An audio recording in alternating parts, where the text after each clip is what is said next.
Alors du coup, je vais vous présenter le papier Decision Transformer. Bon, il a été fait par des chercheurs à Berkeley. Et du coup, c'est un papier de RL, même si on ne va pas vraiment utiliser les équations du RL habituel, on va plutôt utiliser des transformers pour prédire nos actions. Alors, du coup, on va tout d'abord, euh, donc je sais pas, vous êtes sûrement assez familier avec le RL. Le RL, on va travailler sur des séquences de reward state et à partir de ça prédire l'action d'après. Hop, ouais, j'ai un petit schéma pour vous expliquer. Donc le RL, en fait, on va interagir avec l'environnement et apprendre des feedbacks que nous donne l'environnement, qui sont les, les rewards liés aux actions qu'on a prises et les nouveaux états dans lesquels l'environnement nous a amenés. Et là, on va se trouver dans une partie un peu spéciale du RL qui est le offline reinforcement learning.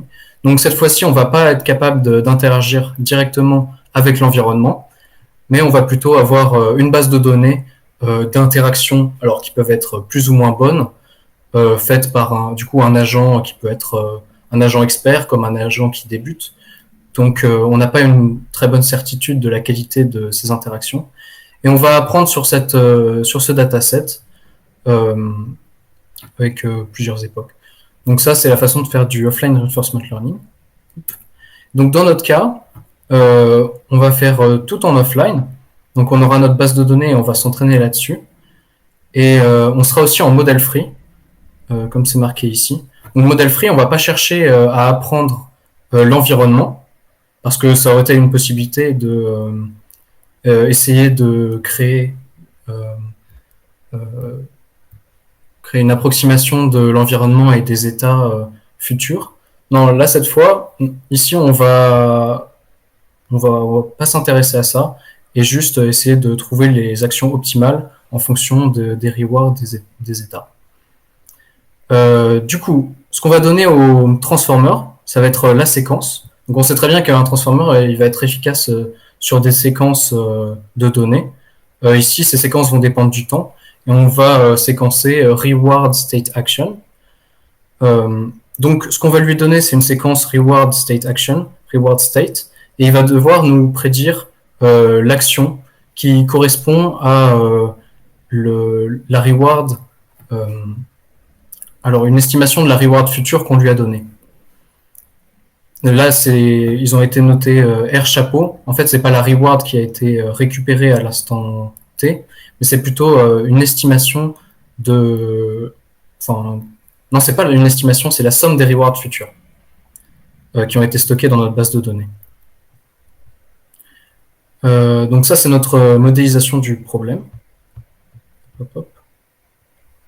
Et donc, on va voir son efficacité. Déjà, l'intérêt d'utiliser un transformer, ça nous permet de pas se soucier du bootstrapping, qui était un problème assez important quand on fait du deep reinforcement learning. Donc, quand on essaie d'apprendre une Q-value de manière récurrente, donc là, on n'a pas besoin de devoir apprendre et puis d'apprendre sur notre apprentissage. Donc, on va avoir plus de stabilité grâce à ça. Est-ce que tu peux expliquer Et rapidement ce que c'est la Q-value, s'il te plaît? ouais, c'est la Q-value, c'est alors dans le RL classique, on va apprendre les Q-values qui sont une estimation des de la reward future. Donc on va sommer. Donc notre objectif sera d'apprendre cette Q-value et donc après ça va permettre de orienter nos actions. C'est dans un état précis pour chaque action, quelle est l'estimation des rewards futurs que je vais pouvoir avoir en faisant cette action. Et ça va nous permettre de choisir la meilleure action en juste maximisant la valeur de ces rewards futurs. Et un autre point positif pour notre architecture de Decision Transformer, c'est qu'on n'a pas besoin de discount factor, du gamma, qu'on a classiquement dans le RL. parce que finalement, on va avoir nos air chapeaux tels quels, qui sont juste la somme des rewards futurs. Alors, il faut qu'on ait quand même des environnements où les rewards futurs n'explosent pas, mais dans les environnements bien faits, on n'aura pas ce problème. Et ça, c'est très pratique, parce que en RL, le fait de rajouter un facteur gamma, ça va pouvoir biaiser un petit peu le modèle à vouloir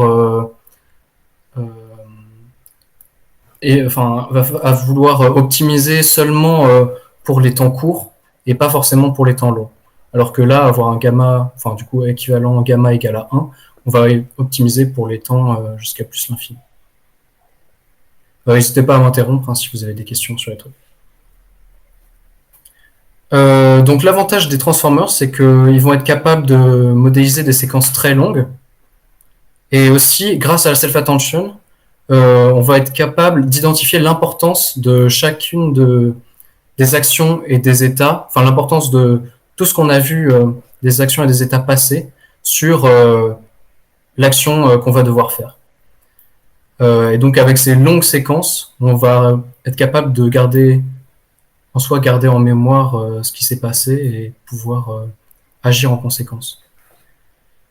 C'est ce qu'ils appellent credit assignment.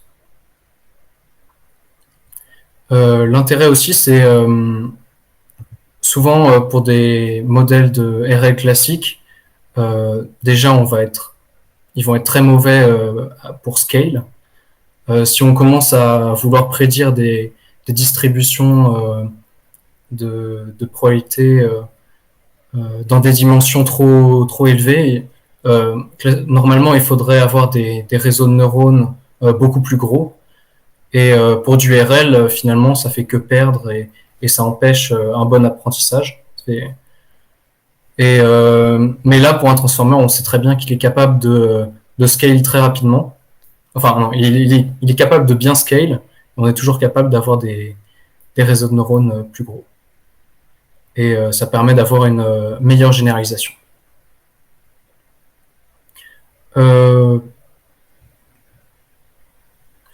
Et donc, comme je vous ai expliqué ici, donc pour l'apprentissage, on va avoir ces séquences de reward state action. Donc, comment on va créer ces séquences ça va être donc sur une trajectoire dans le jeu qui va de l'état initial à l'état final. On va pouvoir donc garder dans notre base de données les différents états actions rencontrés et aussi calculer du coup la somme des rewards qu'on aura reçus à partir du temps t, qui sera notre R chapeau. Et donc pour l'inférence, forcément, on va prendre par exemple jusqu'au temps t, et puis on va demander au transformer de prédire l'action suivante. Bon, après, vous allez me dire comment on fait pour avoir ces R chapeaux, parce que nous, on n'a que les états actions passés. Et ben en fait, ça va être à nous de le fixer, de fixer du coup ce qu'on aimerait avoir comme somme des rewards futurs. Et bon, nous, souvent, on va avoir envie de mettre une valeur très haute pour ce R chapeau. Et en soi, on va pouvoir tester quelques valeurs qui vont être les plus performantes, où on va voir que le transformer va être capable de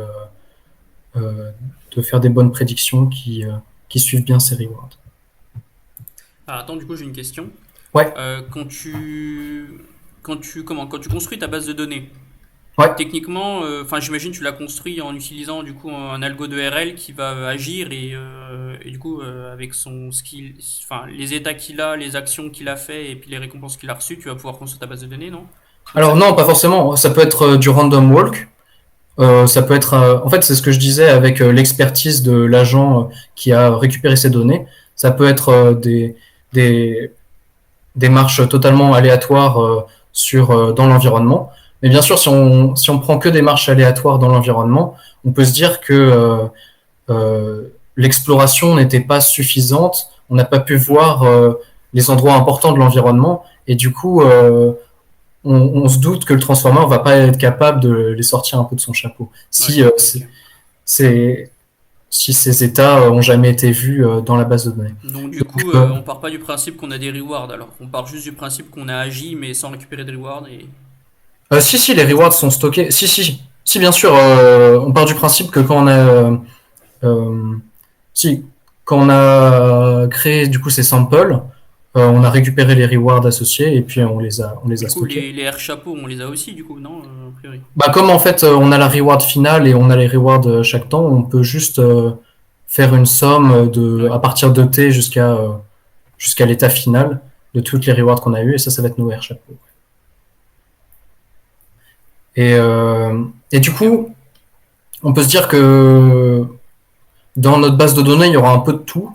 Ça peut être des parties jouées par des humains, du coup, où on a record leurs états, actions et les rewards qu'ils ont eu, les rewards R, et, et jusqu'à l'état final. Donc on aura pu recalculer les R chapeaux. Mais ça peut être aussi des humains experts, ou ça peut être des agents qui ont aussi récupéré ces trajectoires. Voilà. Alors du coup, pour illustrer tout ça et pour que vous compreniez mieux un peu mieux la puissance du Decision Transformer, il y a un super exemple ici qui est donc avec un dataset avec seulement des random walk sur un graphe, donc un graphe pondéré où on voit que bon, la plupart des transitions on perd un en reward. Donc on va essayer avec nos transformers de trouver de créer un algorithme de plus court chemin sur ce graphe. Et donc, avec ces différentes trajectoires dans notre base de données, le transformer va être capable, donc si on lui donne un point de départ et un point d'arrivée, et une reward pas trop faible qu'il doit obtenir, donc là par exemple -3, il va être capable de trouver les actions qui collent le mieux à cette reward. Donc là, par exemple, il a vu que dans cette expérience-là, en faisant cette transition, il passe de -3 à -2. Donc, il, il prend une reward de -1. Et dans celle-là, il passe de -1 à 0. Donc, il prend une reward de -1. Donc là, il nous sort une trajectoire où il aimerait bien avoir -3 en reward. Bon, finalement, finalement, c'est ce qui se passe. Bon, finalement, il arrive Non, à, il a moins 2 en fait. à trouver un des chemins les plus courts de cette façon. Hmm. Ouais. Mais, ouais, ok. Alors voilà, si vous avez des questions sur cet exemple. Et du coup, ici, la première reward, en gros, tu l'as choisi suffisamment élevé, entre guillemets. Ouais, c'est ça. Bah là, logiquement, tu devrais mettre plutôt -2. Ouais. Enfin, tu peux tester -5, et tu vois que -5, bah, il va réussir. Donc tu peux mettre -4, -3, -2. Mais du coup, ouais, c'est ça, Et tu commences genre peut-être par -1, après tu testes -2, -3, ouais, etc. tu peux tester un petit peu ce que tu veux. C'est ce qu'il disait ici. Finalement, la reward, ça va être une façon de prompt ton decision transformer, et tu vas faire en fonction de l'expertise que tu cherches à avoir dans le résultat, dans les actions prises. Mais du coup, on est d'accord qu'il n'y a que la première reward que tu fais à la main, parce qu'après tu agis directement dans l'environnement, tu reçois des récompenses, et du coup, la somme des récompenses, bah, tu Ouais, c'est soustrais en fait ce ça. que tu as. Tu vas Donc les. tu additionnes. Ouais, après, tu peux peut-être changer en cours de route si tu as envie. Ah oui. Ouais, tu peux faire des choses comme ça. Mais oui, ça va être l'implémentation qui va être comme ça. On verra juste après. Bah, on peut voir ça maintenant. L'implémentation du coup du Decision Transformer, c'est très cool. Dans ce papier, ils ont fait l'implémentation en code et on a aussi plein d'informations sur les architectures des différents modèles utilisés. C'est vrai que ça, c'est un bon truc. Donc à la fin, dans les annexes. Du coup, ça c'est l'implémentation. Bon, c'est un petit peu du pseudocode en soi du transformer. Du coup, il est là. Donc il va prendre pour euh, chaque euh, pour chaque state, on aura un, un layer d'embedding qui va embed le state. Alors lui, il peut être dépendant enfin, il est dépendant de comment sont représentés les états. Mhm. Forcément, si l'état c'est juste un entier, Parce que comme on bah, disait, les 3 n'ont pas la même ou nature. peut-être une liste d'entiers, on va prendre un- une couche euh, une couche dense. Mais sinon, par exemple, si les états sont des images, comme on va voir plus tard, bah, on pourra très bien prendre un réseau de convolution et ça nous permettra d'avoir un, un embedding en sortie qui est comparable à l'embedding des actions et de la reward. Donc voilà, on va embed différemment les états, les actions et les rewards. On va rajouter un positional encoding sur chacun de ces embeddings. Donc ce qui nous permettra d'avoir ou de donner au transformer une information sur la position dans la séquence de chaque reward state action. Et donc ensuite, à partir de ça, grâce au transformer, du coup, le transformer, ça va être... ici, ils ont utilisé l'architecture GPT. Donc pour l'apprentissage, ils vont utiliser un masque Ce qui fait sens pour, GPT, parce que on est censé apprendre le prochain pour token. masquer les actions reward et state futures pour qu'il apprenne juste à partir Mais par contre, du coup, on récupère juste le du début à décodeur prédire GPT. chaque action. Parce qu'on n'a pas de prompt d'entrée, en fait. Hop, hop, Enfin, hop. c'est juste le début de notre séquence. Et donc là, on récupère les actions. Et puis, on va apprendre sur les actions à minimiser la distance entre du coup les actions qui étaient dans la base de données et les actions choisies. Si les actions sont continues, on peut utiliser la L de loss, mais sinon, on peut penser à d'autres loss. Mais du coup, petite question aussi. Les états actions reward, on est d'accord que ça peut être. Enfin, par exemple, RT, il peut être codé sur plusieurs tokens. C'est pas juste un token. Ouais, Mais par contre, ils ont tous la même dimension. Ce qui fait que par exemple, si tes états, c'est dans un espace bien plus complexe que tes actions, mettons, tu peux avoir par exemple un token d'action et par exemple le 10 tokens de state, mais tous avec la même dimension. Théoriquement, tout j'imagine. ça avec la même dimension, comment ça? Enfin, je veux dire même dimension, je veux dire même profondeur. Même longueur de tes. Enfin, chaque token, du coup, il a plusieurs features. Et du coup, le même nombre de features, j'imagine. Parce que sinon, tu peux pas faire de self-attention, tu peux pas faire grand-chose. En sortie d'embedding, hein, je parle. Ouais, ça je sais pas trop. Ouais, pour que ici, En fait, je me dis, ils aient l'air. s'ils ont tous le même.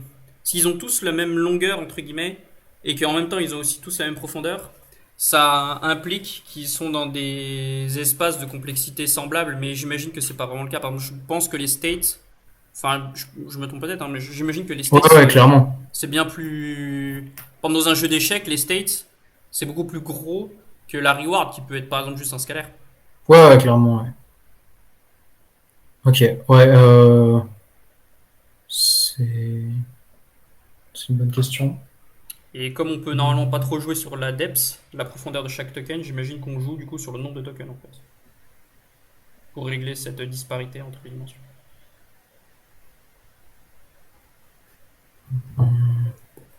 Ouais, ça je sais pas trop. Après, ça, ça me paraît logique, mais. Il y en a qui ont des idées là-dessus. Faut faire attention parce que si tes states s'ils prennent trop de tokens, tu peux en mettre moins dans une séquence Vraiment, donnée. j'ai pas assez fait de transformer pour le savoir. Ouais, moi aussi. Moi je fais du RL, moi. Bah, on a vu la semaine dernière que le RS. Bon, je me tais.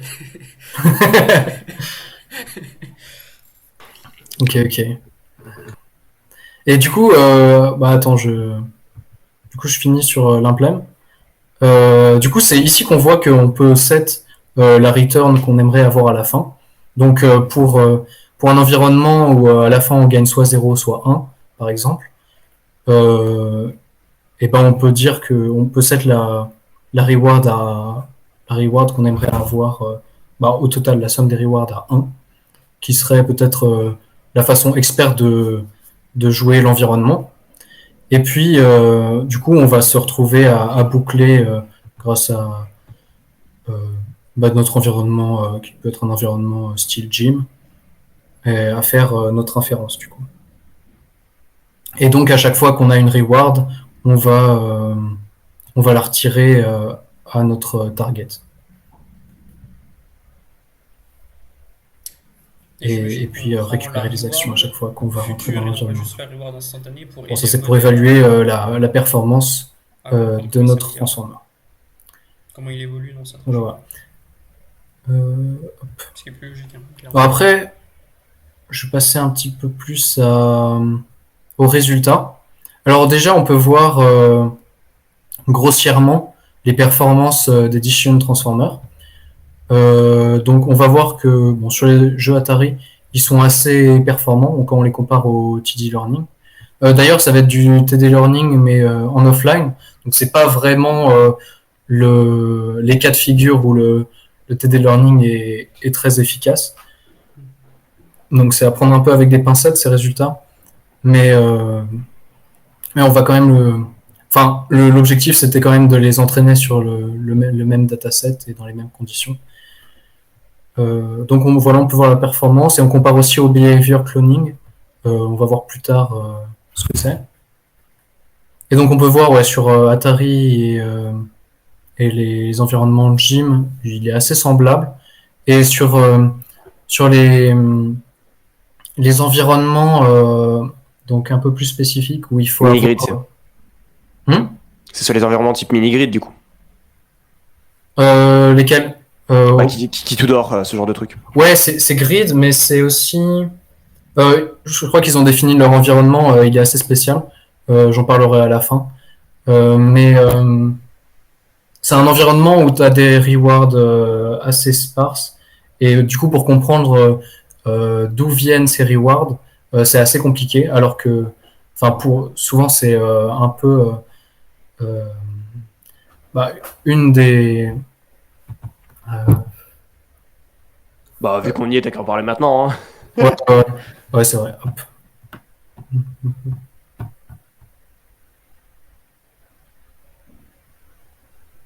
Mince, mince, mince. Il est au-dessus.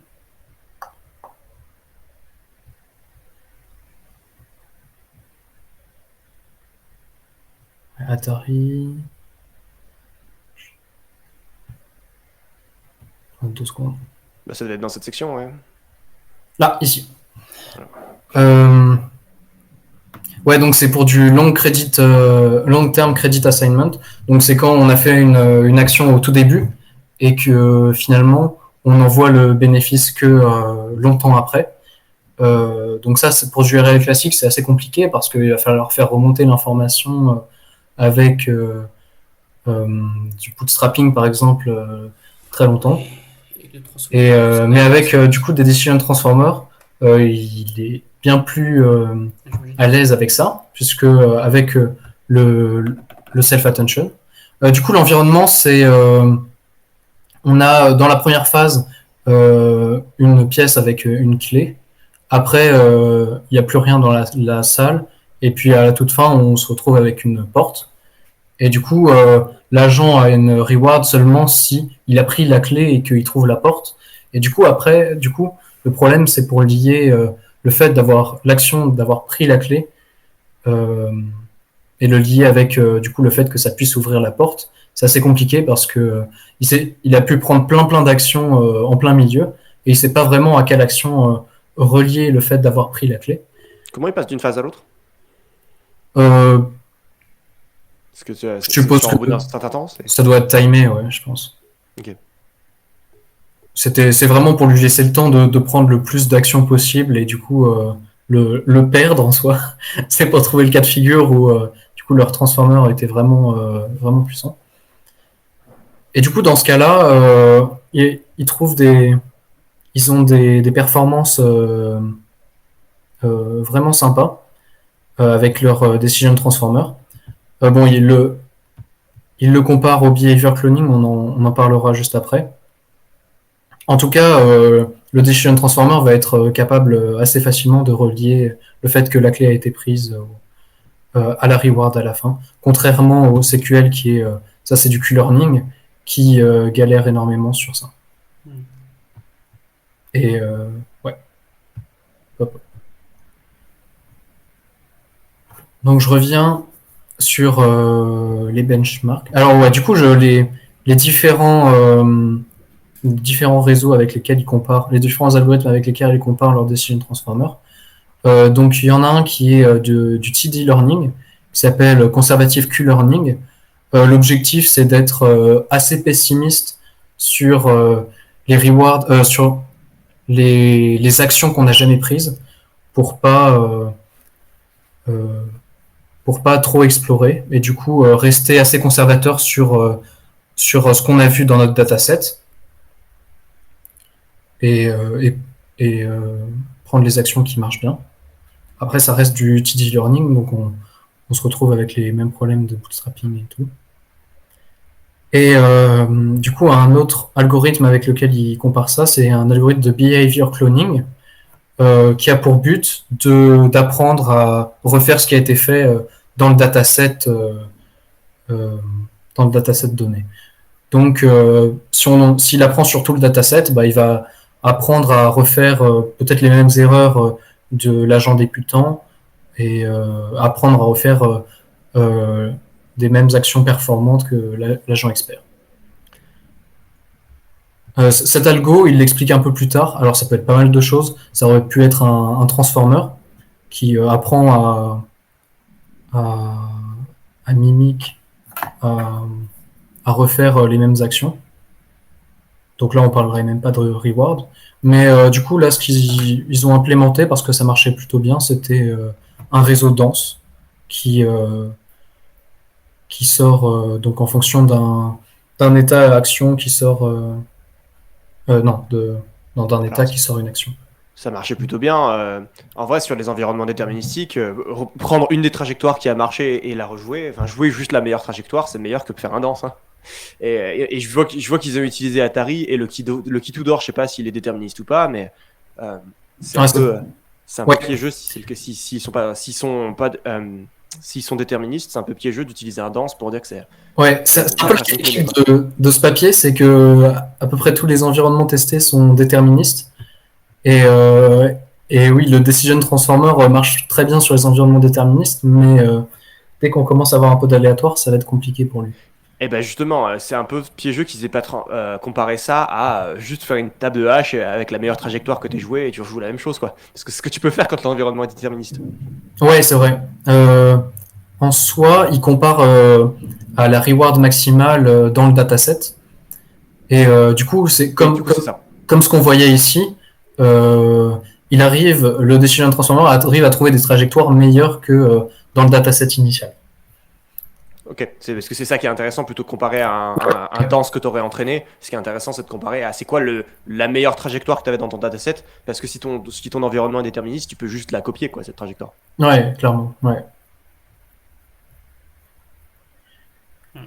Du coup, voilà. Donc là, on va voir du coup sur le benchmark Atari.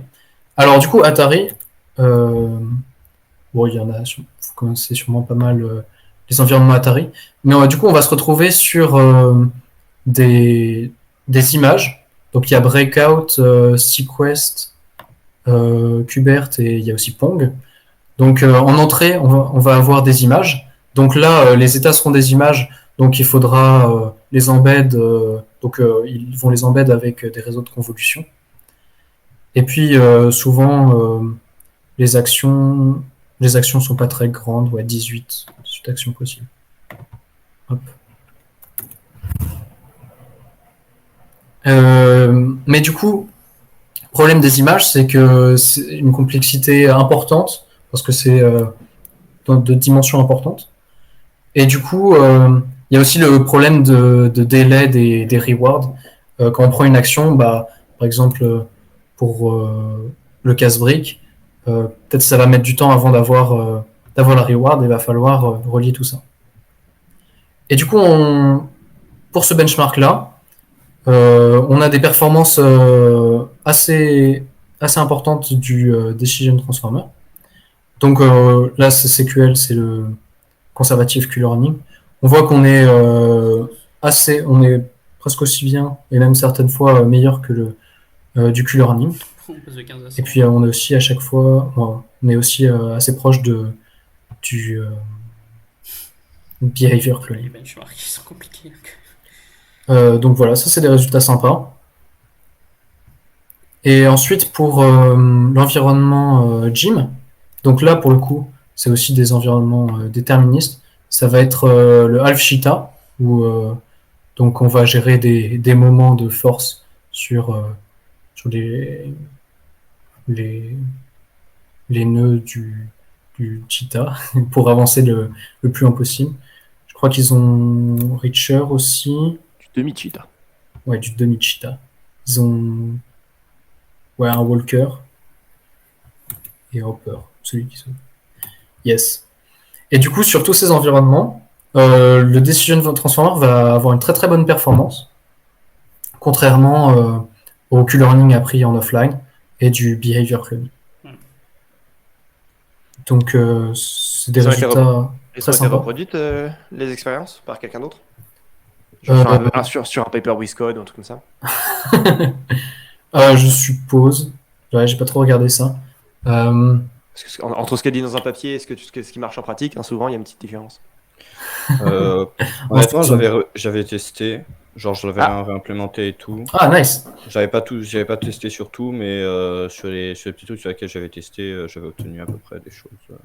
T'avais Le testé même sur quoi? style de comparaison, quoi. J'avais testé sur.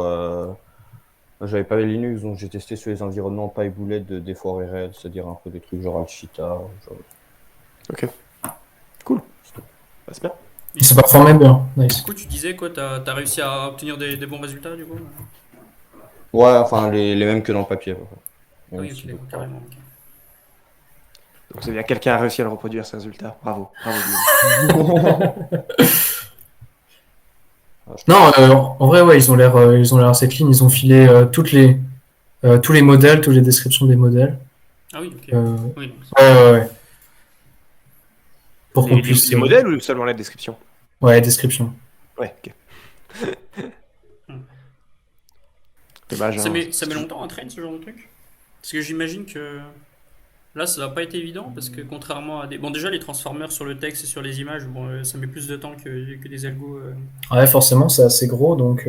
Mais en plus, là, Faut se dire que. contrairement au texte à l'image, là, la tension, elle doit être extrêmement diffusée en fait. Ouais, je suis curieux de voir aussi les temps d'entraînement s'ils sont accessibles quelque part. Ouais, C'est assez particulier. ils en parlent pas trop dans le papier, je crois. Il n'y a pas écrit training time quelque part? Un petit Non. contrôle F. Ça va être très difficile, je pense, d'entraîner les mappings d'attention.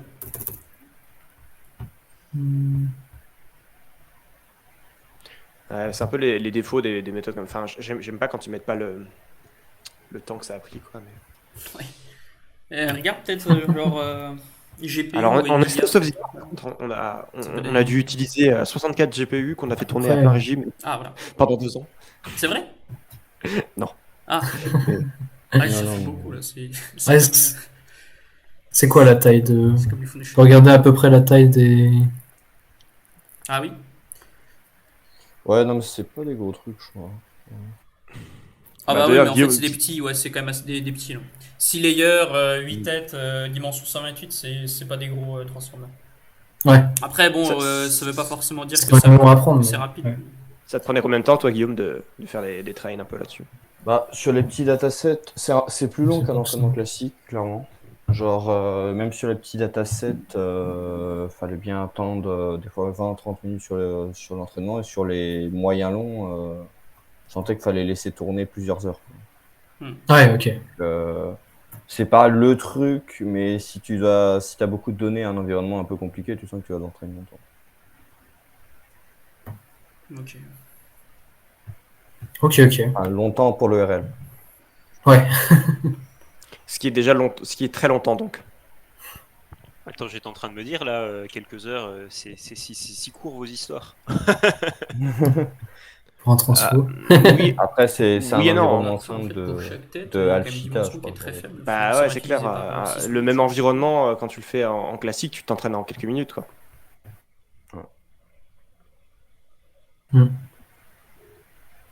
Après, là, c'est toute l'idée aussi, je pense. C'est des algos très particuliers parce que comme ils peuvent gérer des séquences très grandes, ils peuvent gérer notamment le fait de. Enfin, pour moi, la grande puissance du modèle, c'est le sparse reward. C'est Ouais. que tu peux réussir à faire des trucs alors que tu as une sparse reward. Et même, genre, je pense sur toute la séquence, si genre il a toujours la même reward estimée, là, le même gain estimé, je pense qu'il arrive quand même à faire des trucs parce qu'il a accès à toute sa trajectoire d'action et de state. Donc, même dans ce cas extrême, ça passerait. Et puis sinon, du fait qu'il ait une énorme séquence, fait que du coup, même si t'es en sparse reward, tu peux quand même avoir des cas assez fréquents peut-être, Où tu as quand même des rewards différentes sur certains tokens, quoi, d'un bout à l'autre de la séquence, parce que justement, tu as une énorme séquence. Et donc, tu peux les gérer tout de suite, en fait. Je serais curieux de voir, parce que je suis curieux de savoir pourquoi ils n'ont pas utilisé les autres environnements sparses classiques, comme DeepSea, comme Mais je sais pas à quel les point trucs Decision mini-grid, Transformer etc. ça a été réutilisé du coup. Parce que peut-être qu'on a accès à plusieurs benchmarks avec des améliorations ou des variantes de Decision Transformer. Ouais, ça serait intéressant. Je vais regarder un peu sur le Scholar s'il y a des trucs. Il faudra voir. En tout cas, il a été énormément cité, ce papier. Et si, je crois, il y a eu pas mal de choses à partir de ça. Le problème, c'est que c'est dans des environnements assez spéciaux qui fonctionnent bien, des environnements déterministes. Et je crois qu'il est très performant quand il y a beaucoup de possibilités. Comment dire Beaucoup d'actions. Pour des problèmes d'assignation, d'attribution, par exemple. Faut qu'il joue à mon environnement alors. Ton environnement. Oui, avec les crafts. Ah ouais. Parce que là, t'en as des actions justement. Pour des trajectoires aussi sur du continu, ça doit être peut-être pas mal aussi. Ah non, mais c'est Time Series, je sais pas si Bon, du coup, ensuite, ouais, ils se sont posé quelques questions qui étaient pas mal intéressantes. C'était pas mal intéressant de réfléchir à ça. Donc déjà, ils voulaient savoir si finalement leur transformer, ils faisaient pas juste du behavior cloning. Donc s'ils récupéraient pas, par exemple, les 10% meilleures trajectoires, ils essayaient pas de refaire la même chose. Et du coup, bah, on se rend compte. Donc, ce qu'ils ont fait, c'est qu'ils ont pris du behavior cloning et ils l'ont entraîné du coup sur 1 sur 100% du dataset, 1 sur 40%, les 40% meilleurs, 1 sur les 25% meilleures expériences du dataset et 1 sur les 10% meilleurs. Donc là, on se rend compte que souvent le meilleur, ça va être celui qui est entraîné sur les 10% meilleurs du dataset. En tout cas pour l'algorithme de behavior cloning, parce que finalement, cloner toutes les actions, tous les comportements, il a même des performances comparables en fait à Decision Transformer. Si je regarde bien la colonne 10% d'effet. Ici, sur ces environnements-là, on a des performances comparables entre le 10% de behavior cloning et Decision Transformer. Après, on a quelquefois Decision Transformer qui arrive à généraliser encore plus et à battre le 10% de behavior cloning. Et ça, c'est pour les environnements Chim. Et du coup, pour les environnements Atari, là, cette fois, le Decision Transformer est bien plus performant. Où il arrive à... Alors, c'est intéressant parce que dans ces environnements gym, en fait, il y a besoin d'avoir une très bonne compréhension de l'environnement. Donc, même le 10% behavior cloning est pas bon parce qu'il n'a pas assez d'informations pour comprendre les images qu'il reçoit. Donc, le 100% behavior cloning est meilleur. Mais du coup, le Decision Transformer arrive à généraliser au-delà de seulement cloner ce qui était fait dans le dataset et à trouver les bonnes trajectoires tout en ayant une compréhension des états qu'il a en entrée. Bien comprendre, breakout, hein, et ça juste de comprendre qu'il faut taper la balle. Hein. Ouais, mais comprendre que il faut taper la balle, ouais, c'est vrai. C'est pas non plus, enfin, je veux dire, il n'y a pas des connaissances a priori à avoir ou quoi, tu vois. C'est quelque chose à partir du image pour savoir où est la balle et comment se déplacer vers la balle. Enfin, c'est comme Pong, hein, c'est Pong. Mais la récompense de breakout, elle récompense peut-être aussi la rapidité, non? À finir le plateau? Je crois même pas, c'est juste le temps que tu survis. Hein. Donc, c'est un peu comme Pong, si, il doit y avoir un truc en plus, je pense. On a les rewards. Parce que tu survis, mais une fois que t'as plus de briques sur ton plateau, t'as pas un truc, je sais pas. T'as un nouveau niveau. Il y a la stratégie de passer au-dessus des briques, là, tu sais, à la fin, Ah oui, c'est vrai ça. tu creuses sur le côté, tu passes au-dessus et tu détruis. Ça, c'est ce qu'on fait en tant qu'humain, mais en vrai, si t'es assez entraîné pour toujours rattraper la balle, tu t'en fous, tu vois. C'est juste que tu te permets de ne plus avoir à essayer de la rattraper, donc tu réduis ta probabilité de perdre si tu fais passer la balle derrière. Non, mais du coup, peut-être un bon algo de RL, il peut le comprendre, ça, il peut le faire. Oui, Mais je crois que j'avais. Non, Ouais. j'avais pas vu un truc comme ça où justement il y a une IA qui fait cette stratégie-là et c'est assez intéressant parce qu'il y a plein d'humains qui ont jamais pensé. Il me semble que j'ai vu ça il y a pas longtemps. Enfin, Enfin, qui ont jamais pensé, j'y ai pensé quand j'avais 9 ans, hein, donc bon. ah, mais toi tu es un bon agent, toi. Ouais, C'est pour ça. c'est pas non plus une strat de ouf, quoi. Il suffit que tu la vois une fois dans ta vie et t'as compris, quoi. Non, mais c'est quand même pas mal avec Canal Go. Ensuite, on a des résultats assez intéressants. Bah là, c'est pour voir la performance de l'apprentissage du Decision Transformer. Donc, son but en soi, c'est de suivre la ligne en pointillé verte sur chacun des jeux, parce qu'en fait, c'est la reward qu'on lui demande d'atteindre, et puis la courbe bleue, c'est la reward qu'il atteint lui. Euh, et du coup, bah, sur pas mal de jeux, il est capable de suivre cette courbe bleue. Bon, pour les jeux où il n'a jamais vu d'expérience avec des grosses rewards, bah, il n'est pas capable de monter, d'arriver à avoir des rewards plus importantes. Ouais, bah oui, forcément. Mais sinon, dans la plupart des jeux, ouais, du coup, Pour le souvent, spike, il t'as reste quel- limité à la baisse trajectoire du dataset, la meilleure trajectoire du dataset. Mais il y a des jeux comme Sequest où il arrive à Pas sur Walker, j'ai généraliser. l'impression. Hmm Pas sur Walker, du coup, j'ai l'impression. Walker, il est un peu en galère, ouais. Il se casse la gueule avant, ouais. Ouais. Mais sur Sequest, par exemple, il est capable, enfin, il émerge un comportement où il est capable de faire mieux que la meilleure trajectoire qu'il a vue du dataset pour rester, pour être capable de suivre la courbe verte. D'ailleurs, on voyait qu'il avait C'était des moyennes sur combien de runs, là? je sais pas bien.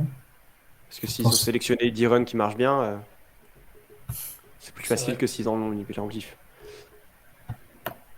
Ouais, je suppose qu'ils expliqué à la fin. Après, c'est toujours pareil, les performances réelles du papier sont moins importantes que le fait qu'il ait ouvert une nouvelle voie prometteuse, quoi, en fait, sur les types d'agents, et puis avec des forces particulières. Oui et non, parce que si tu ouvres une voie prometteuse sur des trucs qui marchent pas, c'est quand même vachement dommage pour le reste du domaine, quoi. Mais non, parce qu'à partir du moment où. Enfin, ça marche peut-être pas sur un truc, mais à partir du moment où tu as des forces que les autres agents n'ont pas, tu peux du coup trouver des Tu cas. vois que ça se généralise à. Ouais, sans avoir les problèmes que rencontre le TD Learning. Alors, encore une fois, je serais curieux de voir les follow-up poppers et les papiers qui ont suivi derrière et de voir ce que ça donne en pratique. Voilà, parce qu'aujourd'hui, on n'en voit pas tant que ça des décisions transformers, j'ai l'impression. Bah, je sais pas ce que c'est, Donc, t'avais le truc de DeepMind là, qui avait fait 200 jeux avec un transfo, c'est pareil, juste il apprenait des embeddings différents pour chaque jeu, et il avait le même transfo et il arrive à faire des trucs pareils. ouais, c'est vrai. Je me souviens plus à quel point il était relié au Decision Transformer, enfin, dans sa façon de s'entraîner, j'entends. Parce qu'en fait, tu peux très bien utiliser un backbone, un transformer comme backbone, mais sans faire, sans faire comme un Decision Transformer, quoi. Ouais, Donc, ouais. Non, il me semble que c'est un Decision Transformer, ou alors j'ai pas bien compris le papier, mais ça doit bah être un peut-être. truc. Justement, c'est la question que je pose. Non, non, il me semble que c'était ça. C'était un Decision Transformer, le truc. Ah, si tu veux, on peut De checker. mémoire. Et pareil, du coup, faut comparer ça à ce qu'on fait aujourd'hui avec d'autres agents, quoi. Donc c'est. Bah, je pense qu'individuellement, sur chaque jeu, il était pas forcément meilleur, hein. Enfin, il était pas Sota, hein, clairement. Non, non, Mais non. c'était clairement. le fait de pouvoir bah, jouer à plein de jeux différents, quoi, et pas juste avoir un algo pour un jeu, mais avoir. Surtout qu'il apprend en offline et finalement en online, la plupart des. Bah, les algos de RL sont quand même assez puissants. Bah, surtout qu'en Ouais. online, c'est un peu chaud les transfos parce que tu peux pas vraiment entraîner ça. Enfin, Bah, du coup, lui, l'idée c'est d'entraîner avec des batchs et tout, quoi. Là, tu peux pas vraiment. ouais, C'est pas trop lui, l'idée de faire il va des pas séries s'entraîner. récurrentes, quoi. Enfin, autant les RNN, enfin, puis encore, même les RNN, tu les entraînes pas avec des séries récurrentes en temps réel, tu les entraînes avec une base de données. Donc, ouais, c'est normal. Enfin, c'est logique. Sinon, ouais, ils ont regardé un petit peu si c'était important d'avoir la longueur de la séquence très grande. Bon, forcément que ça joue beaucoup. Ils ont des résultats bien meilleurs ouais, quand ils ont une longueur de séquence, du coup, nombre de tokens beaucoup plus grand. Hum. Et ensuite, ah bah du coup ça, Key to 50 Door, pour lui, j'en avais déjà 30 parlé. pour les autres. Ok. Et on voyait que il était au même niveau que le behavior cloning sur les meilleurs pourcents. Enfin, je pense que c'était sur 10% celui-là. qui était du coup sûrement si c'est un environnement Prochain chapitre. déterministe, ça va être toujours prendre la clé. Et dans le behavior cloning, bah, il aura dans sa base de données peut-être une des meilleures trajectoires, donc il sera performant sur ce problème-là. Justement, Je pense que c'est à peu près tout. Ouais, il parlait à la fin de son efficacité sur du online RL, mais bon, après, il faut voir. bah, ouais, online RL. Et je crois que c'est à peu près tout. Hop, hop. Ouais. Après, online RL, c'est un peu. Ouais, il disait. Parce que c'est Alors, un je reviens un petit peu temps, sur les rewards. Quel reward mettre du coup pour avoir ces résultats? Bah, du coup, eux, ils mettaient soit la meilleure reward possible du dataset pour les jeux Atari, ou alors 5 fois la meilleure pour voir ce que ça donne et pour avoir le résultat. Bon, Et après, c'est peut-être un peu abusé. ouais, ça c'était pour le behavior cloning. Ils Les tokens, utilisent je comprends pas du tout.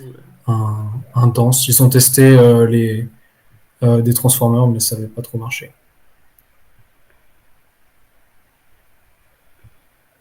Voilà, voilà. Et sinon, il y a un autre papier qui a suivi juste après. Bon, je vais vite fait en parler du coup.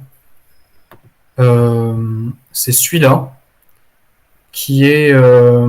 Du coup, lui, c'est plutôt. Alors, on l'a appelé le Trajectory Transformer.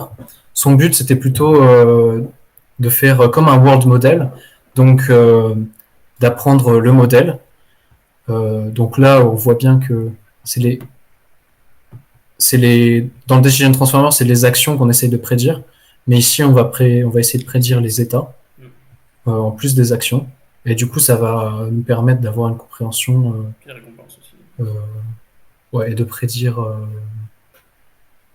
un peu Mais tu toutes les sens qu'il y a plein de transitions. travail que tu peux faire autour de cette idée. Et du coup, c'était assez performant sur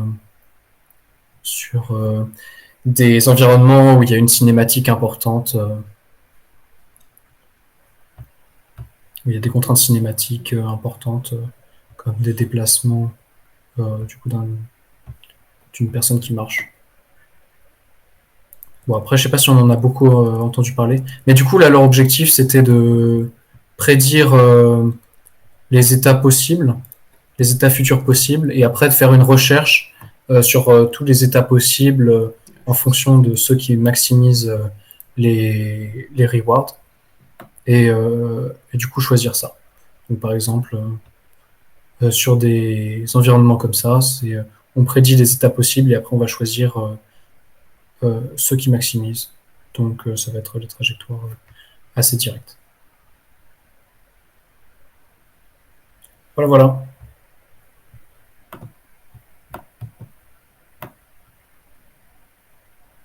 Bon, bah, c'était sympa. Très chouette présentation. Ah, ça ouvre vraiment des perspectives intéressantes aussi. Sur les... C'est dommage, c'est vrai qu'on voit pas plus de trucs basés sur ce papier, comme a dit Mathis. Ouais.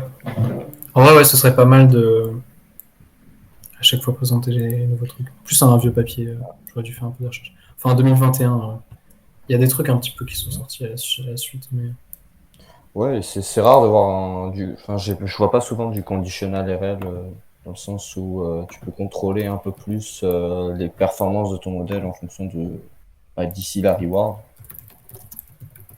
Genre, souvent tous les algos traditionnels, ils essaient juste de faire le meilleur truc par rapport à la reward, pour essayer de maximiser la reward, sans trop essayer de faire l'entre-deux. Alors qu'un humain, il sait faire de la merde s'il veut. C'est ça. Donc ouais, ça serait pas mal. peut-être lui. Mais puis ça va un peu de curriculum. Je sais pas à quel point ça peut aider le fait de demander de faire des trucs qui rapportent de plus en plus de reward. Enfin, en training, genre. Si tu récupères des données, parce que là le truc est offline, mais c'est un espèce d'algo online qui permettrait de récupérer des trucs, d'essayer de viser des trucs de plus en plus difficiles basés sur justement cette reward là, ça pourrait être intéressant. Je crois que du coup, il y avait un papier qui essaie de faire ça. Non, c'est pas ça. Qui essaie de faire ça avec inverse matching. qui essaie de faire ça avec des algos standards de RL, genre lui donner une reward à atteindre et de prédire les actions. Et du coup, là, l'intérêt, c'était, il n'y a pas besoin de gamma, encore une fois.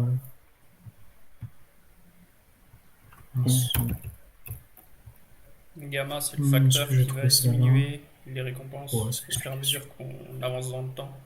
Pour la... En tout cas, j'ai l'impression que calculer la c'est pas mal récompense Berkeley qui estimée dans s'intéresse à ce genre de trucs. Des Et trucs si on prend offline. Gamma égale 1, C'est le on labo a une rail, meilleure estimation de la récompense future, mais on peut avoir des souvent. problèmes de C'est ça. convergence.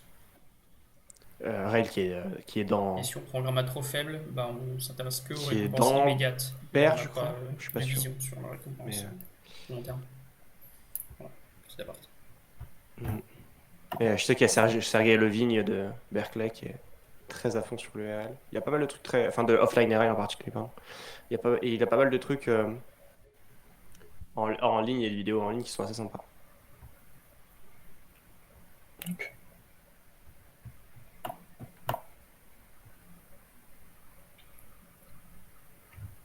Ouais, on a des trucs multi-game qui sont apparus. Du coup, avec des Decision Transformers. Celui-là, ce papier date de. Et pas date.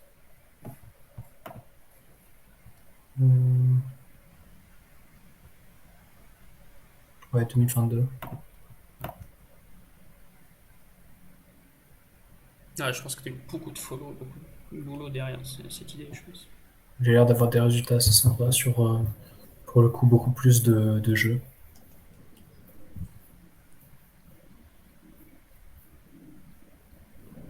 À voir. Après, En vrai, ça peut être. Alors, ce qui est très sympa aussi, c'est que du coup, c'est multimodal. On peut lui mettre en entrée un peu ce qu'on veut en changeant juste les embeddings. Comme on disait tout à l'heure, on peut lui mettre des images. On pourrait peut-être lui mettre des vidéos même. Enfin, des vidéos. Des bouts de mais vidéos. tu peux pas trop. Comme tu peux pas modéliser avec des Faut lui chaînes mettre du transformantes, tu texte. modélises pas ton environnement. Notamment, t'as pas les states. Puis il Ça peut devrait être plus peut-être difficile pouvoir de sortir d'autres choses. l'utiliser pour de la compréhension. Enfin, c'est en plein dans le règne des Transformers. Voilà, voilà. Vous vouliez discuter d'un autre truc après? Je crois. Ouais, bah je sais pas s'il y avait des gens qui voulaient continuer de discuter sur le sujet des Transformers. Mais Et t'en penses quoi, toi, du coup, Mathis, un peu de cette idée par rapport à ce que tu connais Parce que toi, tu connais beaucoup de choses sur les RL. Donc... beaucoup de choses. Ça fait longtemps que j'ai pas fait de RL, hein, mais je pense que Guillaume a fait plus de RL que moi récemment. Mais T'en penses quoi, Guillaume Possible. Mais qu'est-ce que j'en pense? J'en pense que bah, c'est une idée sympa en vrai. Quand je l'avais vu sortir, c'était une bonne idée, mais comme je disais, le temps d'entraînement qui est plus long, bon, ça rend ça compliqué à être utilisé en pratique, et au final, j'en ai pas tant vu que ça en pratique, utilisé dans des trucs. Tu vois. Après, du RL en général, il y en a pas tant que ça qui est utilisé en pratique. Donc, Et en plus, là, tu prends vraiment une grosse tollée en termes de temps. Et au final, le gain de performance, il est pas toujours incroyable. Et ça reste des situations très particulières, du style, il est un peu meilleur en robotique ou des trucs comme ça. Et en robotique, souvent, les world models sont vraiment très bons. Puis, Ouais. comme tu modélises pas ton environnement, c'est peut-être aussi plus difficile de l'utiliser pour une compréhension un petit peu plus fine. Par exemple, j'en sais rien, moi, évaluer une position aux échecs, ça pourrait être compliqué, je pense, avec des. Parce que typiquement, t'as pas de state value, quoi. Après, tu pourrais utiliser la même structure, il me semble, pour essayer de prévoir les états futurs, non? Mais du coup, Le ce papier. serait une complexité assez élevée, quoi. Parce qu'il faudrait repasser le transformer pour chacun de tes états. Et si t'as des états continus, c'est compliqué, du coup. Bah non, ça change rien qu'ils se continuent pas. Parce que les time steps sont pas continus de toute façon. Dans quel environnement tu parles? Bah peu importe. Tous les environnements de RL, à partir du moment où tu as un temps discret, c'est pas grave que c'est Ouais, comme mais si je tu veux disais dire, si tu veux essayer de récupérer une Q-value, même si tu as un nombre fini d'actions, mettons, ta Q-value, il y a pas mal d'algo de RL qui te permet de récupérer toutes les Q-values d'un coup. Et là, typiquement, il faudrait passer ton modèle avec toutes les actions pour voir la récompense qu'il donne à la fin. Tu vois. C'est ça que je voulais dire. Donc du coup, ce serait un petit peu compliqué à paralléliser, quoi. Il faudrait faire un batch peut-être de séquences où tu changes juste le dernier token. J'en sais rien. Ah, tu pourrais aussi faire des trucs que au lieu de prédire juste Possible. la reward, t'essaies de prédire justement la Q-value aussi, tu vois, tu pourrais avoir des trucs un peu bootstrappés comme ça. Ah oui, oui, bien sûr, ouais. Mais là, je parle juste du Decision Transformer de base. Mais après, oui, avec le Ouais, Transformer, ouais. tu peux. Par exemple, avec le Trajectory Transformer, tu peux peut-être faire beaucoup de trucs plus intéressants. En, en fait, moi, ce que j'aime beaucoup dans l'idée du transformer, enfin du decision transformer, même, en fait, de l'idée générale d'utiliser des transformers en RL, c'est que t'as vraiment cet aspect très Kolmogorov en fait, il n'y a que des états, et il n'y a qu'une succession d'états, et tout se résume à être capable de prédire c'est quoi l'état suivant, quoi. Ouais, Un peu en complètement. mode Ouais. induction Solomonov, etc., quoi. Donc, t'as vraiment cet aspect qui peut-être n'est pas assez creusé, et peut-être qu'il y a des choses à faire derrière, j'en sais rien. Et justement, je me rends pas compte à quel point c'est assez creusé ou pas, parce que je me suis pas super renseigné là-dessus, de, euh, de faire de la prédiction de modèles et d'utiliser du coup ce modèle-là, enfin ce même foundation model si tu veux, pour à la fois faire ta prédiction d'action, mais aussi ta prédiction d'état, mais aussi ta prédiction de ce que tu vas avoir comme récompense. Tu vois ce que je veux dire? Bah, justement, c'est le Trajectory Transformer. Ouais. Mais comme je disais d'ailleurs en intro, et c'est justement ce que tu dis, c'est qu'effectivement, un peu tous les problèmes de RL, tu peux finalement les mettre dans un certain framework qui est, tu as une suite de bits, donc qui sont tes entrées, et toi tu dois prédire les prochains bits. Et Bah ouais. effectivement, les transformers, bah, c'est justement ça en fait. Ouais. Les C'est réseaux pour ça que récurrents et les transformers, c'est ça en fait. c'est pour ça que du coup, quand tu me demandes qu'est-ce que j'en pense, je pense que c'est une très bonne idée, mais je pense qu'on n'a pas encore les bonnes archives pour faire ça bien. En particulier, bah, moi, tu sais que c'est l'apprentissage hiérarchique qui m'intéresse en Ouais. particulier. Et pour le coup, le HRL, hein, il n'y a toujours pas eu d'évolution depuis 15 ans, hein. Donc, bon. Puis les transformers, ils te font pas vraiment ça quoi. Bah non, ils n'ont pas des structures hiérarchiques, Enfin, quoi. ouais. En gros, il Il y a faudrait que beaucoup. faudrait que tu aies une structure qui soit un peu comme les transformers, mais qui te permette d'avoir accès aussi à de la récursivité.